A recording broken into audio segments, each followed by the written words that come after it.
السلام عليكم ورحمة الله وبركاته. اليوم وصفتنا هي لعلاج الشيب، نقلتها من عند أحد المعالجين المصريين، وهذه الوصفة لاقت نجاحا مع الكثير من الأشخاص، سواء نساء، رجال، ذكور أو شباب.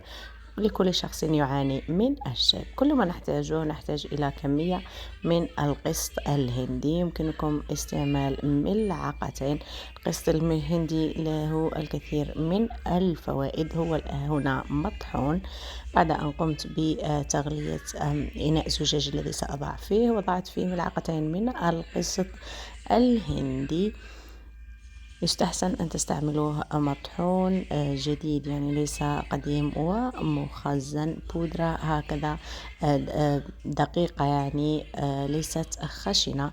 نقوم بوضع كمية مضاعفة من زيت الزيتون، يعني حتى تغطى تماما كمية القسط الهندي. نترك هذا الخليط مدة أسبوع في مكان مظلم. بعد ذلك نقوم بوضعه على فروة الشعر النظيفة.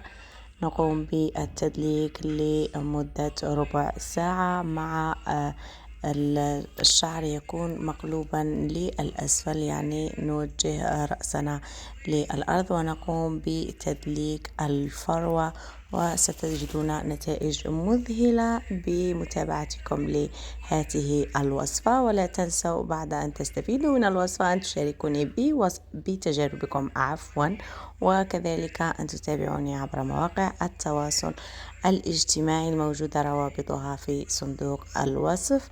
أراكم في فيديو قادم إن شاء